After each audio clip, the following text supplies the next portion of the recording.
Jaya Radha Madhava Kunja Bihari.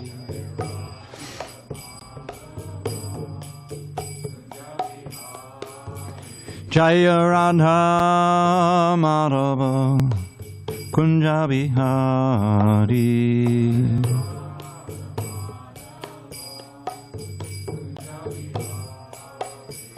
Gopi Janavallabha Girivaradhari.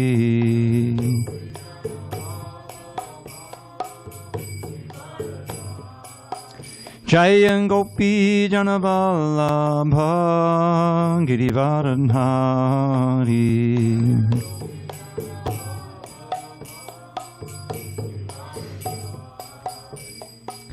Yashodanandana Bhajana Ranjana. Yashodanandana Bhajana Ranjana. Yamuna Tiravanachari. Yamuna Tiravanachari. Hare Krishna, Hare Krishna, Krishna Krishna, Hare Hare, Hare Rama, Hare Rama, Rama Rama, Hare Hare.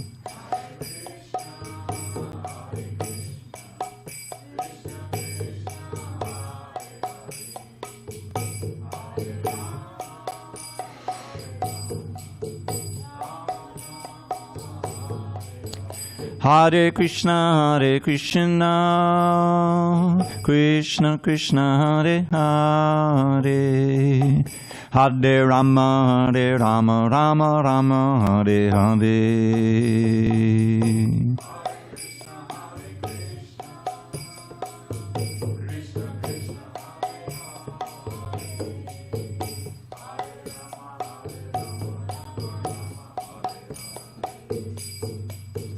Jaya Radha Madhava Kunja Bihari.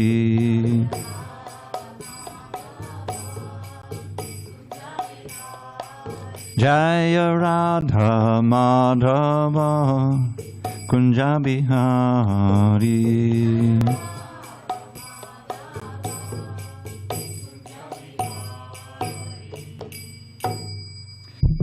Om Vishnupad Paramahamsa Parabhajakacharya Ashtotar Tatashi Srimad His Divine Grace Srila A.C. Bhaktivedanta Swami Prabhupada Ki Jai. ISKCON BBT Founder Acharya Srila Prabhupada Ki Jai. Jai Om Vishnupad Paramahamsa Parabhajakacharya Ashtotar Tatashi Srimad His Divine Grace Srila Bhakti Siddhanta Saraswati Thakur Ki Jai. Ananta Koti Vaishnavinda Ki Jai. Namacharya Srila Haridas Thakur Ki Jai. Srimad Bhagavad Gita Ki Jai. Samaveda Bhaktivinoda Ki Jai. All glories to the assembled devotees. All glories to the assembled devotees. All glories to the assembled devotees. All glory to Shri Guru and Gauranga.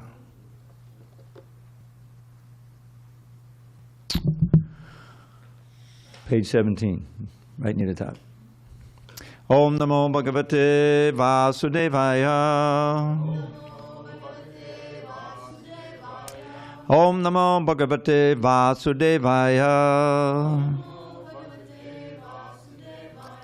Om Namo Bhagavate Vasudevaya.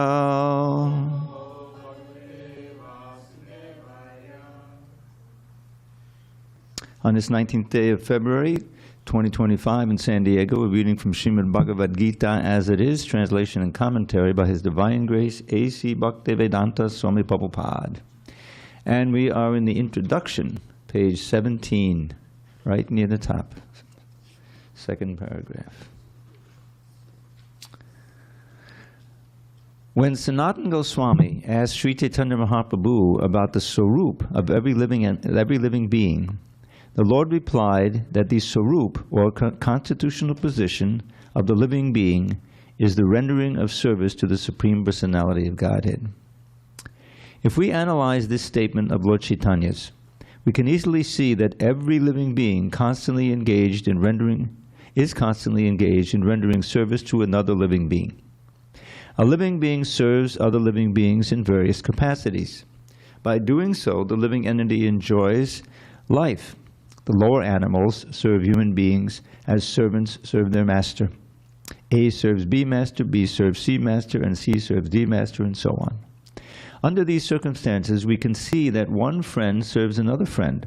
The mother serves the son, the wife serves the husband serves the wife, and so on. If we go on searching in this spirit, it will be seen that there is no exception in the society of living beings to the activity of service. The politician presents his manifesto for the public to convince them of his capacity for service. The voters therefore give the politician their valuable votes, thinking that he will render valuable service to society. The shopkeeper serves the customer, and the artisan serves the capitalist. The capitalist serves the family, and the family serves the state in the terms of the eternal capacity of the eternal living being. In this way, we can see that no living being is exempt from rendering service to other living beings. And therefore we can safely conclude that service is the constant companion of the living being, and that the rendering of service is the eternal religion of the living being. Yet, man professes to belong to a particular type of faith with reference to a particular time and circumstance, and thus claims to be a Hindu, Muslim, Christian, Buddhist, or an adherent of any other sect. Such designations are non-Sanatan Dharma. A Hindu may change his faith to become a Muslim, or a Muslim may change his faith to become a Hindu, or a Christian may change his faith, and so on. But in all circumstances, the change of religious faith does not affect the eternal occupation of rendering service to others. The Hindu, Muslim, or Christian in all circumstances is a servant of someone.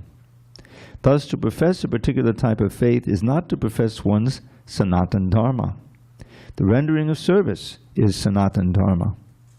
Factually, we are related to the Supreme Lord in service. The Supreme Lord is the supreme enjoyer, and we living entities are his servitors. We are created for his enjoyment. And if we participate in that eternal enjoyment with the Supreme Personality of Godhead, we become happy. We cannot become happy otherwise. It is not possible to be happy independently, just as no one part of the body can be happy without cooperating with the stomach. It is not possible for the living entity to be happy without rendering transcendental loving service unto the Supreme Lord. Om Jnana Timirandasya Jnananjana Shalakaya Chakshur Unmilitam Mena Tasmai Shri Gurave Namaha. I was born in the darkest of ignorance, but my spiritual master Srila Prabhupada opened my eyes with the torchlight of knowledge.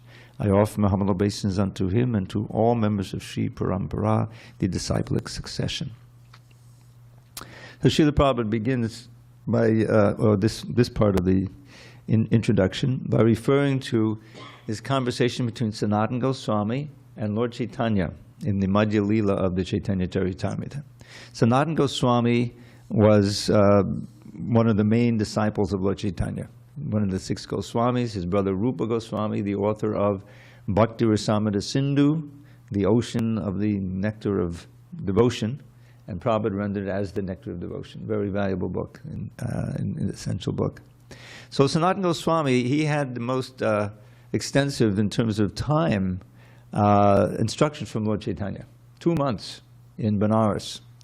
And Sanatana Goswami and his brother, Rupa Goswami, they were officials of the government. The finance minister, I think Rupa was the finance minister, Sanatana was the prime minister. So they had this very exalted position. But they had lost their position in the Brahminical Sangha, of the time. They were very qualified Brahmins, great scholars, but because they were in the service of the Muslim governor, they were ostracized by the other Hindus. But they had tremendous wealth and influence, and in that position. So Lord Chaitanya came to see them. I think it was Ramkeli. It was the capital of Bengal at that time or something. And they immediately surrendered. The famous verse, Namo Mahavadanyaya Krishna Prema Padayate Krishnaya Krishna Chaitanya Namane Gauratijaye Namaha. I think there had been some correspondence between them. I think there was some exchange of letters before. Anyway, Lord Chaitanya went there and they surrendered. And that verse is very important for Gaudiya Vaishnavas. Lord Rupa Goswami's realization, Namo means I offer my obeisances. Mahavadanyaya, the most munificent. Vadanyaya, the word dana means to give. Vadanya means generosity. So he immediately said, you are the most munificent, means one who gives valuable gifts, of all avatars. Namo Mahavadanyaya, Krishna Prema Padayate, because you're giving the greatest treasure that there is in existence, here or in the spiritual world, which is pure love for Krishna, prema, you see. Krishna Prema Padayate, and you're giving it out freely. You know, just you come and you chant Hare Krishna, and then when you get tired, you take prasad. And if you do that religiously, you'll get love of God. Krishnaya, but you are Krishna himself. Krishnaya, Krishna Chaitanya Namne, under the name of Krishna Chaitanya. Krishna Chaitanya Namne, Goda Tujay Namaha. I offer my obeisance to you who have the golden avatar. We're on page 16? 17, near the top. So Sanatana Goswami, it's a whole adventure how they broke free. Rupa Goswami was able to quit the service. And it describes how he like cashed out, and he had a whole boatload of gold. You know how much that would be worth today? Billions, billions and billions. So, but they took sannyas, so he's not keeping any of it. But he kept some for emergency. Half of that he gave to the Brahmins and Vaishnavas, donation. A quarter of it he gave to his relatives, because they expect something and caused a lot of trouble, if you can imagine. So that was that. And the other remainder, he left with a very pious grocer. You can imagine it. Find a grocer that today who would keep that safe. For emergencies. So then Sanatana Goswami, he also wanted to quit. But he was the prime minister, you know, he was even more intimate service. So he called in sick, more or less, you know. But he really wasn't sick. But he then studied the Bhagavatam with a whole bunch of Brahmins at home, you know. So the Qazi, the leader, the king, he relied on Sanatan very much, you know. He relied on him to run the kingdom while the king was out conquering other lands, you know.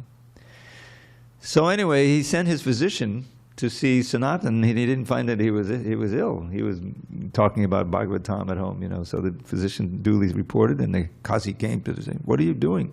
I need you back in the office." He said, "No, I quit. I can't do it anymore. No, I don't accept your resignation." So he arrested him.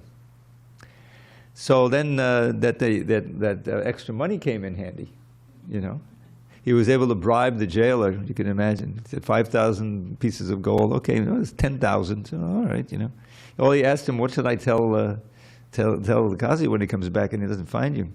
So you just tell him that I went to relieve myself in the river and I just dove in, you know, and I drowned. And the body is not anywhere. We don't know where he is, you know. What could the Qazi do? Meanwhile, Sanatan, he had taken sannyas, and as I won't describe, it's a whole venture how he got, you know, to Benares. So he went there, and then he was instructed for 2 months, I think 2 months, by Lord Chaitanya. So this was the first question.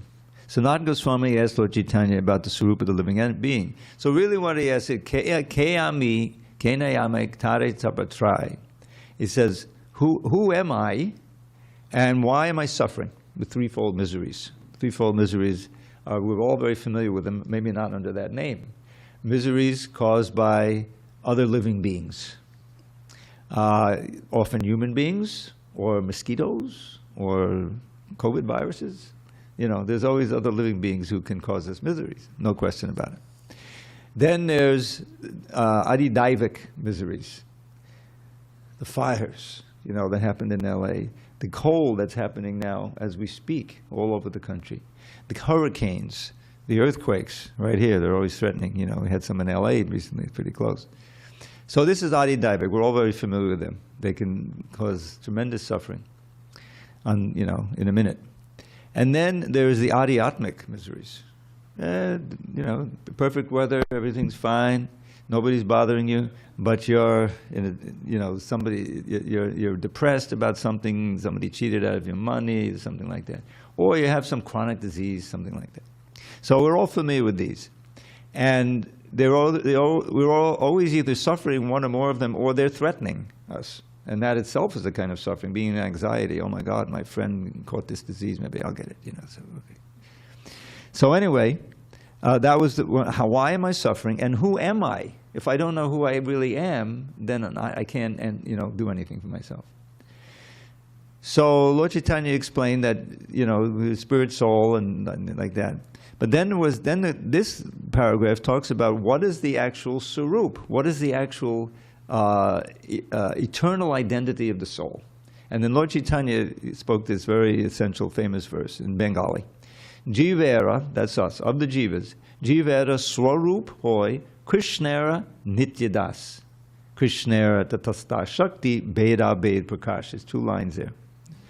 So, Jivera Swarup hoy. The intrinsic nature of the soul, the eternal identity of the soul, you see? Because now we're living in false identity.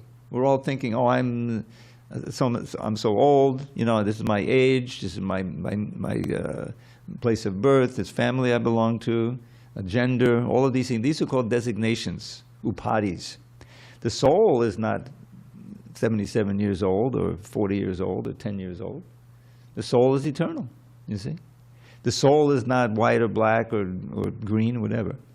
The soul is what it is, So anyway, the essence is the Swarupa Krishna and Nityadas. The eternal Swarup of the soul is to be a servant of Krishna.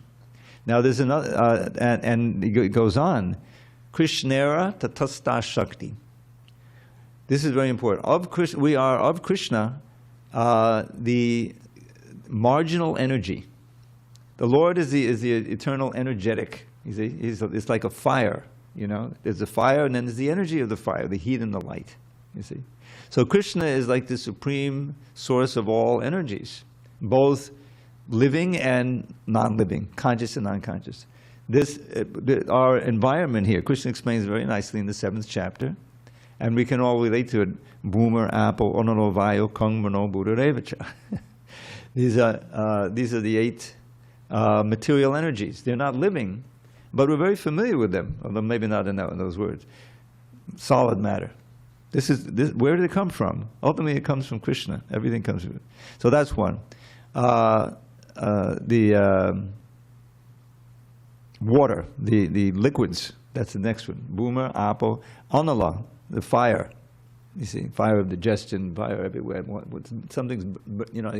Edison was able to harness the energy of the sun, the electricity, so that we could have this light. That's the fire. Analo, vayu, air, gases, you see. And they get more and more subtle as you go on. Then there's ether, which is, well, what is that ether? It's kind of space. That's where everything's been. Then there's our mind, intelligence, and ego. They're also inanimate. They're subtle energies. We're all familiar with them. So those are the building blocks. Wherever you look in this material world, you're going to see those elements, combination of those elements. So it's important to understand them. But we ourselves, so he says, apare mitastonam. This is the apara prakriti. This is the lower shakti or energy, not alive, not conscious. But there is itasthonyam prakritim viddhime param. But there's the para prakriti, who is us. We're the jivas, you see. And so understanding this basic points are important in the Krishna consciousness. Because unless you understand your actual ontological position, if you will, then you can't really have faith or enthusiasm in the process given to realize that Sarup, realize ourselves in our eternal spiritual form. Now, what are the benefits? There's a book, little book, one of the books, Beyond Birth and Death. Beyond Birth and Death.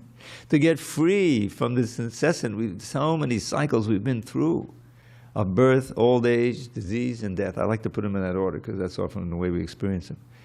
Certainly birth, and then you go through, I'm good, you know. But then you may get old, you may get disease before you get old, whatever.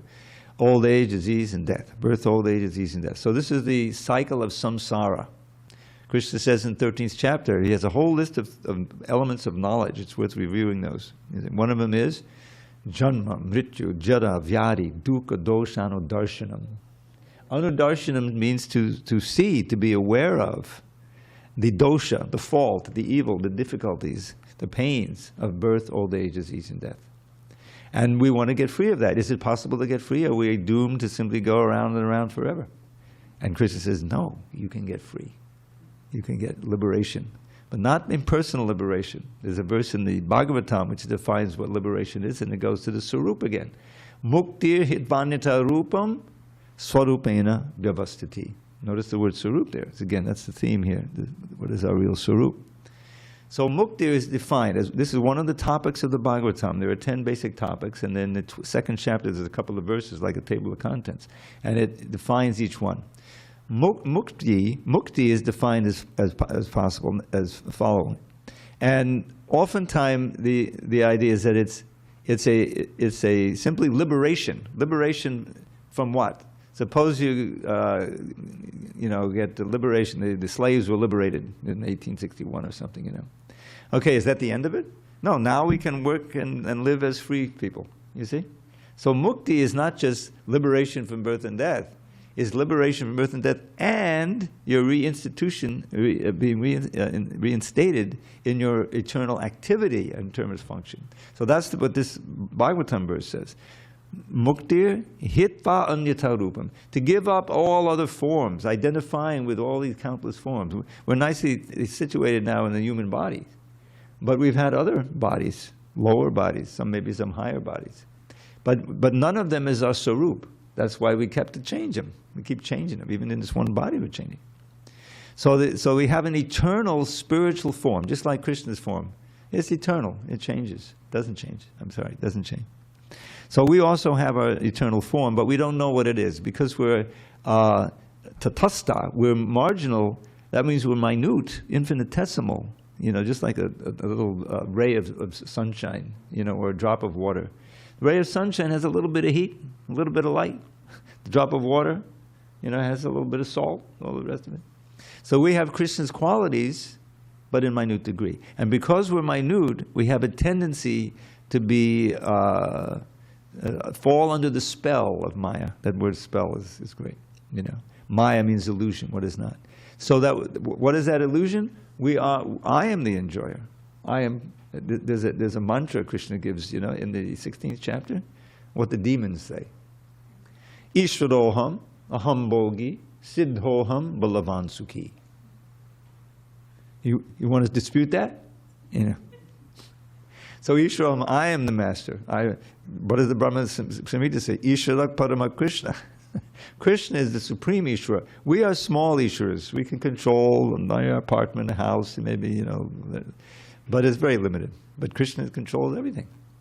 So Ishvaro, so the demon says, I am the master. Ishvaroham, aham, I am the enjoyer. I am perfect, powerful, and happy. Hiranyakashipu had that mentality. Kamsa, the Mura demon. All the demons have that, you know. So they all get defeated. So, but our Sarup is just the opposite. We're eternal servants. Jiva Swarupa Krishna Nitya Das. We are eternally the servant of Krishna. Now the question is, well, how can we be happy with that? You know, because that is our actual nature. Even now, the service. The Prabhupada doesn't mention it here, but we can also be servants of the senses. This is a very common thing. Servants of the senses, and in this age, of course, there are so many ways to enjoy the senses. And you can become a slave to the senses. There's a beautiful verse, also in the instructions to Sanatana Goswami, where Lord Chaitanya quotes this verse, originally apparently written by Madhavendra Puri. Kama dinang katina katita palita dhurnideshas. Tesham jata mayana karuna natrapano prashantihi. Uttrijaitan hatayarupate sampratam labdha buddhis. Tvamayatak shadanamamayam mam nayung svatma dasye. Notice the word dasye, servant. So I put in a little poem. In how many ways have I sought to obey the seductive demands of my wicked desires? They've shown me no mercy, yet on I've gone shamelessly trying to quench lust's unquenchable fires. But now I'm rejecting these hellish desires, for my higher intelligence now has awoken. O Krishna, O shelter of fearlessness, please let me serve you with faith that will never be broken. So the service is there. Either we're going to be serving these wicked desires, the demands of the senses, the mind, the anger, all this stuff, leading to birth and death and a lot of suffering. Or we're going to be serving Krishna, which is the position of eternal bliss and knowledge. Satchidananda Vigraha. Lord Krishna is Satchidananda Vigraha. First verse of the 5th chapter of the Brahma Samhita. Very important verse. Lord Chaitanya found this in his travels in South India, and he immediately copied it or had it copied and brought it back, and it became integral Shastra for the Gaudiya Vaishnava. So that first verse is very important. Ishwarak Padamak, this is Lord Brahma, this is saying this, so he knows.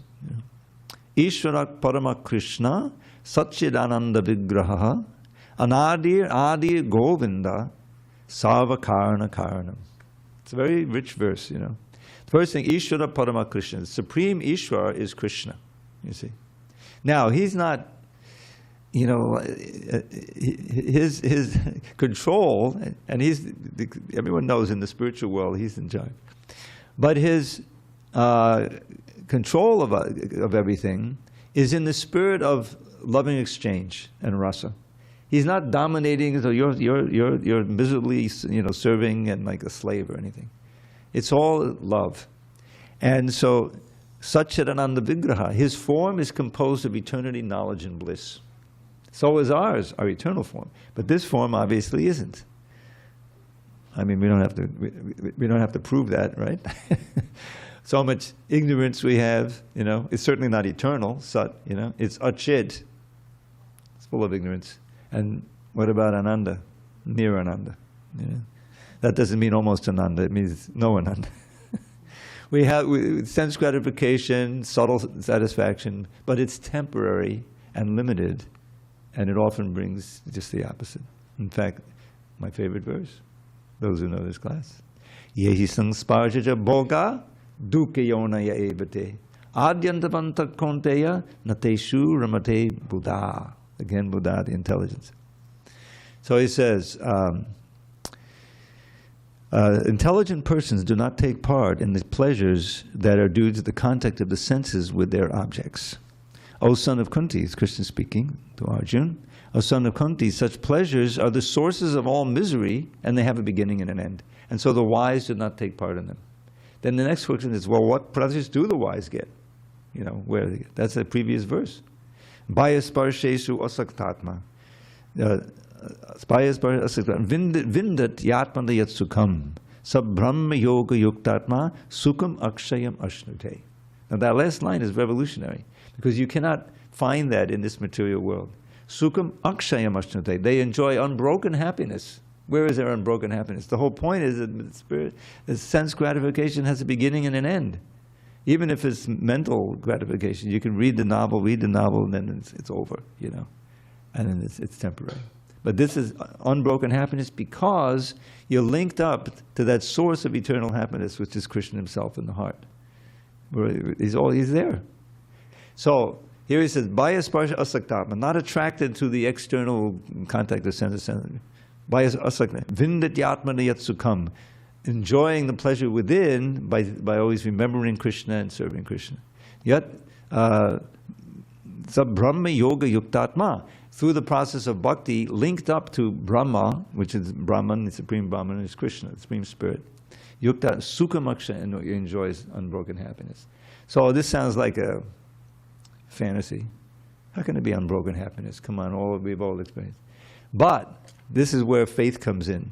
You have to have faith in the Bhagavad Gita and in the whole line of personalities. We can Srila Prabhupada, his spiritual master, going all the way back, who all experienced this, taught it.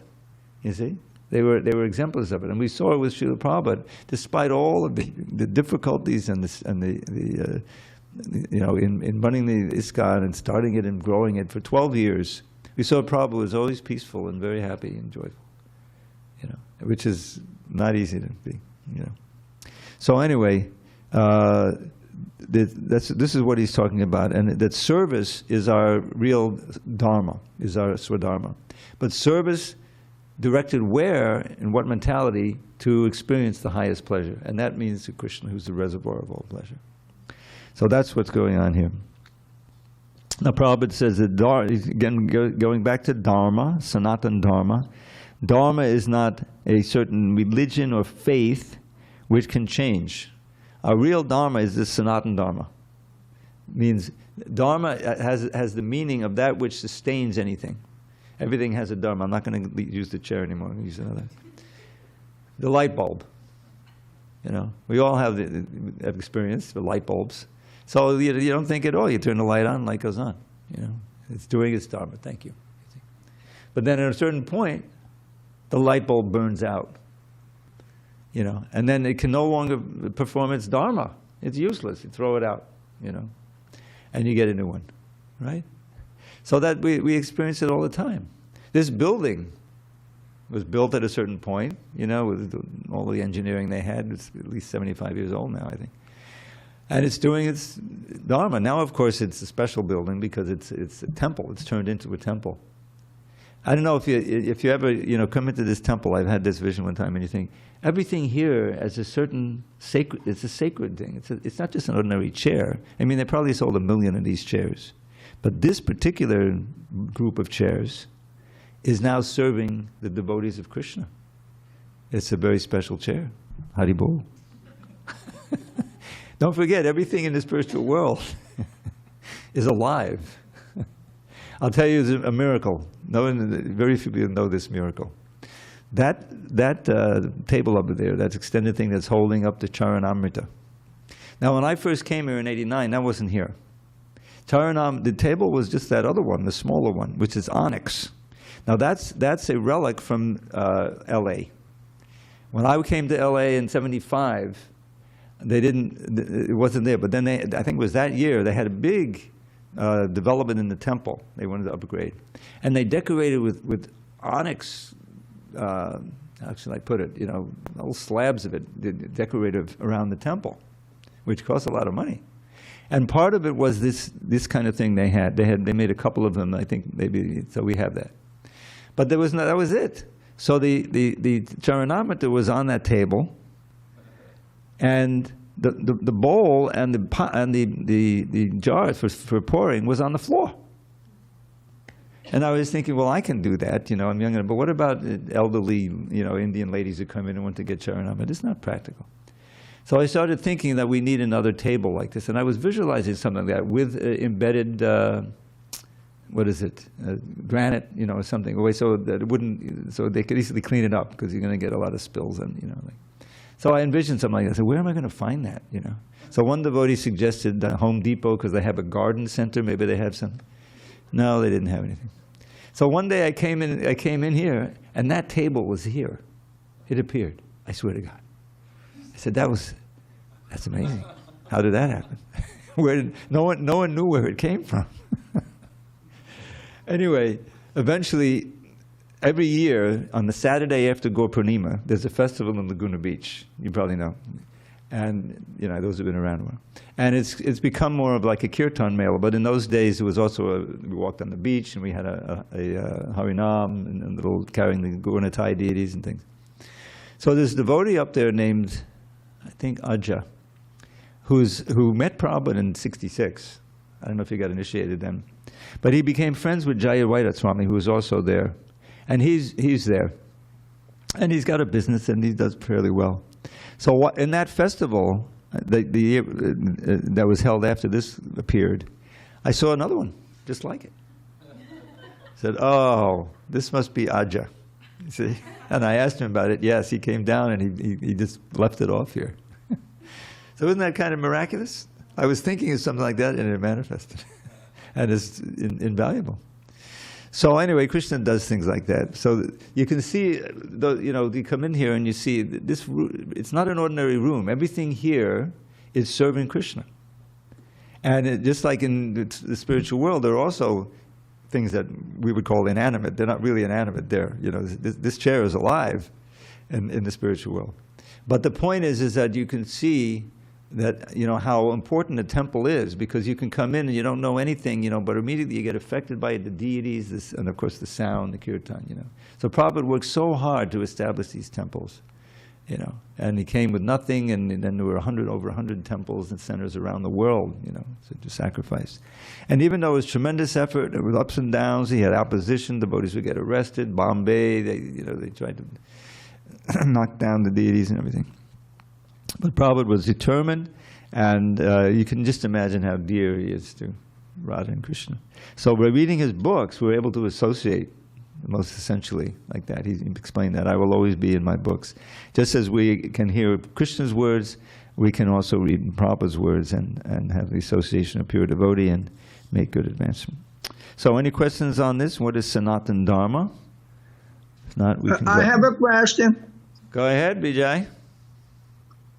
Yes, Dravida Prabhu, thank you very much. You're most kind and about pronouns. Prabhu, when in the material world, when I offer, I have a job, and I offer service to my boss, he pays me, and I know exactly how much he's going to pay me.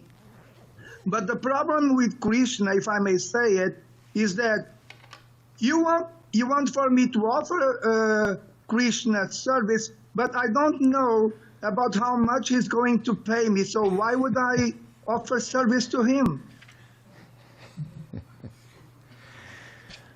Well, this is the magic of the Sankirtan movement, is that even without knowing this whole thing about how we're servants, and if you just try the process of chanting Hare Krishna, especially in Sankirtan, then it won't be long if you're, regular about it and you try to hear and chant nicely, that you'll experience something. You'll experience something, a certain peace, a certain happiness, just those two things, in a certain measure. And if you're fortunate, that'll keep you coming back. Well, what is all this about? Let me try it again. And then you become comfortable in the temple. You'll become happy to see the devotees. And most importantly, if you're really fortunate, you'll become curious and inquisitive to read the books. And you'll find that on the other side, you're becoming detached from things that were dragging you down. If you live in this world and you don't have any Krishna consciousness and don't have any religion, you're going to become addicted to certain pleasures and certain things that can take you straight to hell. I like to tell the story. Before I was, God bless my father. He tried to give the best instruction to me, and he was an Orthodox communist, and he trained me in the same religion. So I was that, I didn't have any training in any religion. But and then when I grew up, we had the bowling league. So I would go every Saturday night, I think it was, to the bowling. And one day we saw this new little building there, and it was McDonald's. That's when they started McDonald's in the early '60s. He said, "Oh, nice. Now we can have a cheeseburger and fries, before we have our bowling league." So that was a regular thing. Now, in a million years, I would have never thought that, oh my God, I'm committing this sin. There's a cow behind this, and I'm going to go to hell. No, it's just like everyone eats hamburgers, So the point is that once you learn from the Bhagavad Gita, and you practice Krishna consciousness, then you may be attracted from habits that have things, but you can easily overcome them by the process of devotional service. And that's right in the books. It says, Vasudeve Bhagavati Bhakti Yoga Payojataha Janayat Yashu Vairagyam Jnanam Chayira Hoitakam. Very important section of the Bhagavatam, chapter 2, first canto, beginning text 6 and going through text 21, I think. So what he's saying there is that the supreme dharma, because he's talking about Sanatana Dharma, so this is very important. Sabai Pungsang Paro Dharma, Yato Bhakti Hokshide, is that activity which engenders devotional service to Krishna. And he doesn't use the name Krishna, at Hokshija, the transcendent Lord. But in order to be effective, such service must be uninterrupted and not materially motivated, which is not so easy. But that's he's laying it out. And that will completely satisfy the soul and become happy. So what I'm getting at is that by associating with devotees and reading about devotees who are experiencing the higher levels of Krishna consciousness, the happiness, the bliss, the determination, the freedom from depression and enthusiasm, then one can be inspired to also follow that path. Just like I remember when I started yoga, it wasn't Bhakti yoga, it was the Hatha yoga. So I went to the Hatha yoga studio, and there were all these, svelte people who were very nice, and they all looked healthy, and said, oh, I want to be like that, because I had also read in the books, the benefits of it. And so it worked. The Hatha yoga will work if you do it right, unless you're really sick. So similarly, the Bhakti yoga, when you associate with devotees and they have a certain, I'll tell you, this is from the old days, before I joined. I don't know if anyone's old enough here or remember the David Susskind show? No? I'm only looking at you because you're the only one who's about my age.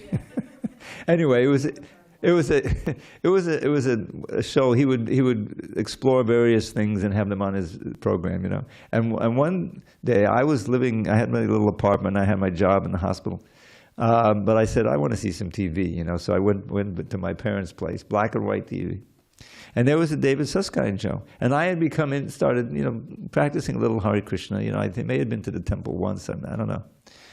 And there were the Hare Krishnas, right on the TV, And it wasn't even black and white. It wasn't even color. It was black and white. And they all seemed so peaceful and happy, And he asked him, what is this Hare Krishna? Can you give me a demonstration? So they all stood up. There were about 20 of them, most of them from the Brooklyn Temple. He saw this. And they had this kirtan for like 5-8 minutes, It just filled the whole studio. And then he started questioning them, what does your name mean, And then both the men and the ladies were giving little lessons on Krishna consciousness. I was very impressed, and so I became intrigued about it, and it helped me become curious and visit the temple. So that's the payment that you can see. It's not something material, certainly, but it is something far more valuable, and you can experience that from associating with the devotees. And then when you read about the final goal, the nectar of devotion and the Chaitanya Charitamrita, whoa, this is a happiness that I didn't even know existed, you see. And so that's the payment you get. It's far greater than any material remuneration. And that's why, Krishna, he criticizes the part of the Vedas, Karma Kanda, where you can practice sacrifices and go to heaven, one of the heavens, say Indraloka, and experience far more material happiness than you can experience here. But Krishna says, no. Only those whose intelligence and knowledge is stolen by illusion, by kama, by materialism, worship the demigods to go to heaven.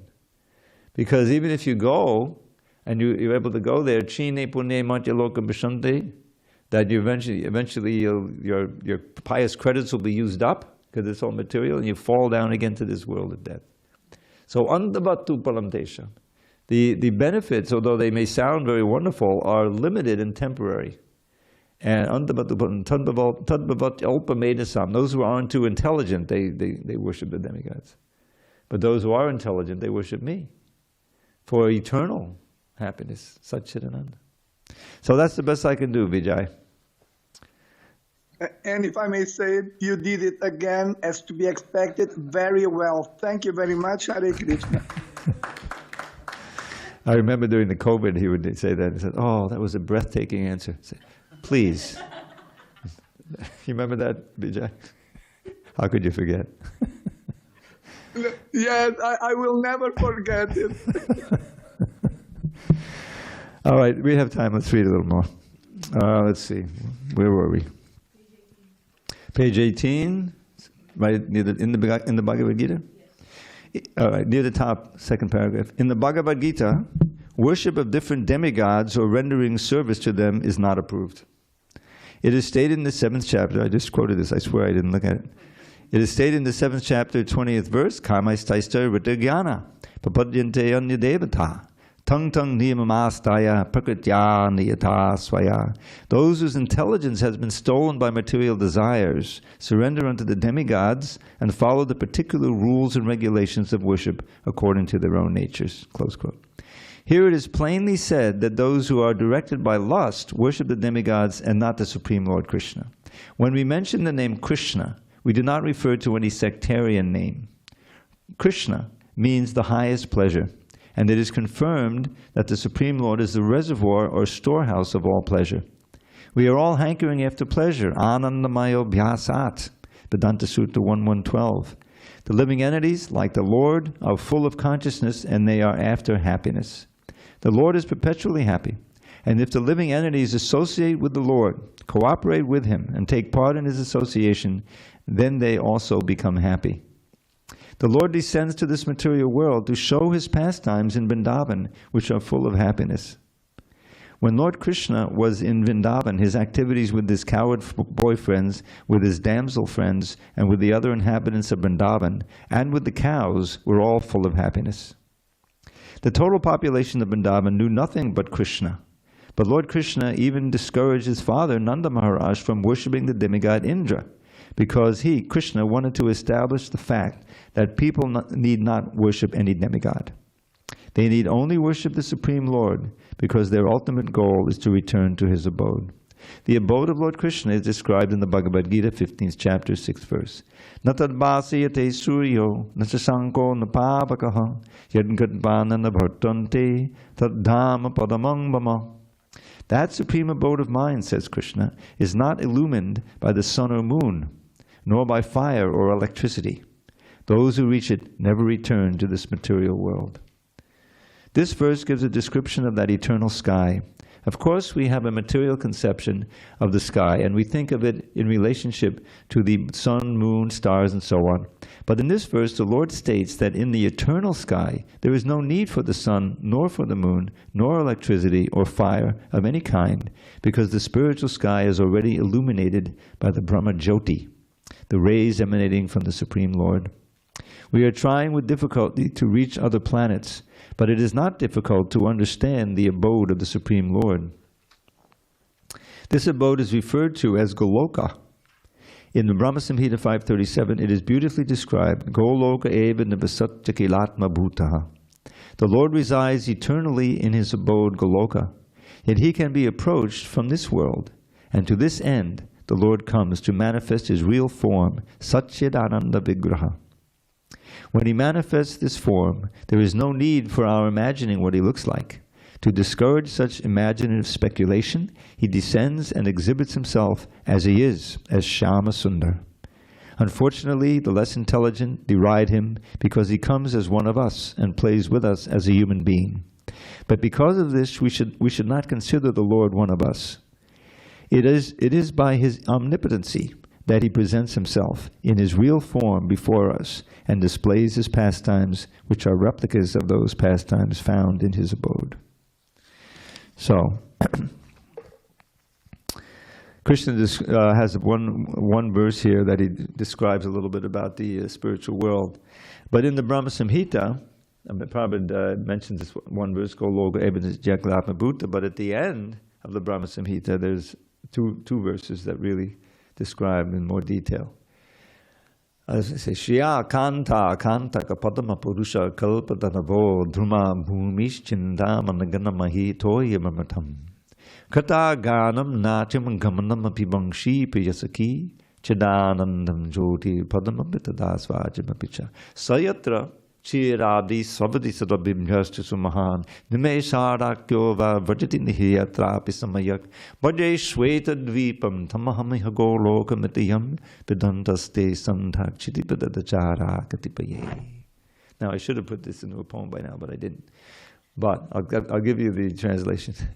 In that Goloka Vrindavan, the beloved of Krishna, eternal beloved, is the goddess of fortune.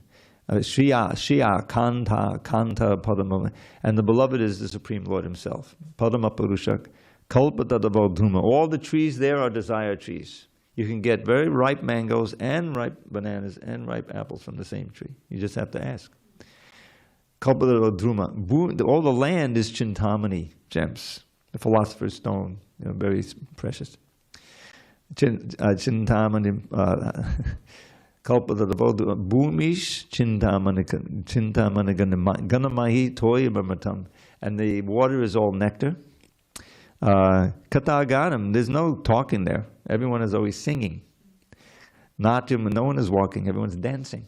The walking is dancing, the talking is singing. Gamanamapi Vangshi, one can always hear that flute, Krishna's dear friend, the flute in the background. Priya Saki. And Chidanandam Jyotir, everything is glowing with this blissful potency, Chidananda Jyotir, which you can directly taste. And then he says, in that land there are countless cows who are always flooding the land with the milk. They're so happy. Sayatra Chirabdi Srabadi Nameshar, not a second passes by. It's always the eternal present. No one gets old, no one dies, nothing gets old. It's always, every day is fresh and new. Sayatra Chira Nayatra Chira Nimeshardakyo Yavisamayak Bhaje Shweta Dvipam, that white or effulgent land of Goloka Vrindavan. Shweta Dvipam Tamayam Golokamitiyam, called Goloka, the planet of the cows. Only a very few pure souls know this world on this earth. That's it. Very nice description there. All right, I'm going to end with a little poem. This is Krishna entering the forest of Vrindavan, going out, with in the morning with his friends and the cows. This is right after the rainy season, so it's autumn. It's very lush. Vrindavan's rivers, lakes, and hills ring out with charming hums and trills as flocks of birds and maddened bees rejoice among the flowering trees. Now, let me start over again. There's a word in English called repair. You probably had used that word to repair something or repair your car. But it also means, believe it or not, to go. Yes, you look it up in the dictionary, to go. So that's in the poem.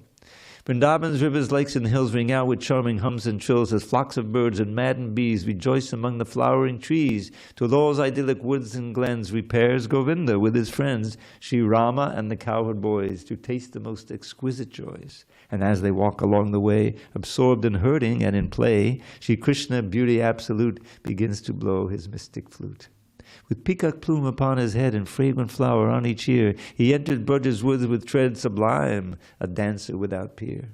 His golden yellow raiment glows, his garland reaches to his knees, and from his lips the nectar flows and fills his flute with melodies.